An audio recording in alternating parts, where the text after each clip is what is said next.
Nasubukan mo na bang magluto ng sinigang na sugpo? Kung hindi ba, para sa'yo ang video nito. Dahil dito ay magluluto tayo ng gang na sugpo. Simulan na natin ating pagluluto. Mayroon nga tayo ditong sugpo. Ang ginagawa ko lang dito ay nililinisan ko nito.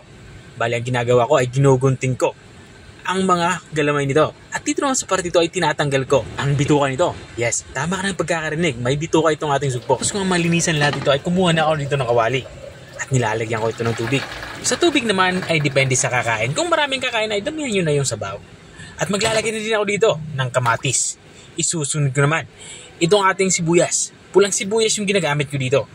At kapag nailagay na natin itong dalawang sangkap natin, ay takpan natin at pakuluin. At sa unang kulunga, ilalagay na natin itong ating mga panghalong gulay. Maglalagay tayo dito ng upo. Iniwa ko lang ito ng pahaba. Matapos natin mailagay yung upo, sunod naman natin itong ating radish. Iniwa ko din ng pahaba itong ating inilagay na radish. At maglalagay na din tayo ng okra. At isusunod naman natin itong ating talong. At dahil nga gusto ko sa sinigang ay maraming gulay, dadagdagan ko pa ito ng sitaw. Mas maraming gulay, mas masarap.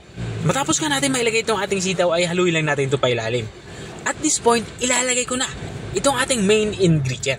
Ito yung ating sugpo. Ang gagawin lang natin dito matapos natin mailagay, haluin lang natin ito pa ilalim para mabilis nung maluto. At kung nanonood ka pa rin hanggang dito sa parte ng aking video, ibig sabihin ay interesado ka sa aking niluluto. Baka pwede mo naman i-comment kung taga saan ka para alam ko kung hanggang saan umabot ang aking video. Balik tayo dito sa ating nilulutong ulam. Pinakulo ko nga lang ito ng ilang minuto. At makalipas nga itong kumulo, ay binuksan ko na ulit ito. At dito naman ay ilalagay ko na itong ating pampaasim. Mayroon tayo dito ang sinigang mix. Bali, isang pakete na maliit na sinigang mix ay inubos ko na. Hinalo ko lang ito para mabilis itong matunaw. Dahil nga tunaw na yung ating inilagay na sinigang mix, titimpla ko na ito kung pasok na sa aking panlasa. At kung ano pa yung ating pwedeng i-adjust. Kulang nga ito sa alat kaya naglagay ako dito ng asin. At naglalagay na din ako dito ng black pepper powder para ma-spicy na lasa naman. Matapos ko mailagay ito ay hinalo ko lang din para pantay-pantay yung lasa ng ating nilulutong ulam. At pampalilamnam naman naglalagay ako dito ng Ajinomoto. Sa mga hindi gumagamit ng Ajinomoto, pwede kayong gumamit dito ng Magic Sarap. Okay lang yan. At dahil nga patapos na ako sa aking pagluluto, ilalagay ko na yung ating panghuling sangkap. Ito yung ating kangkong sa green na sili.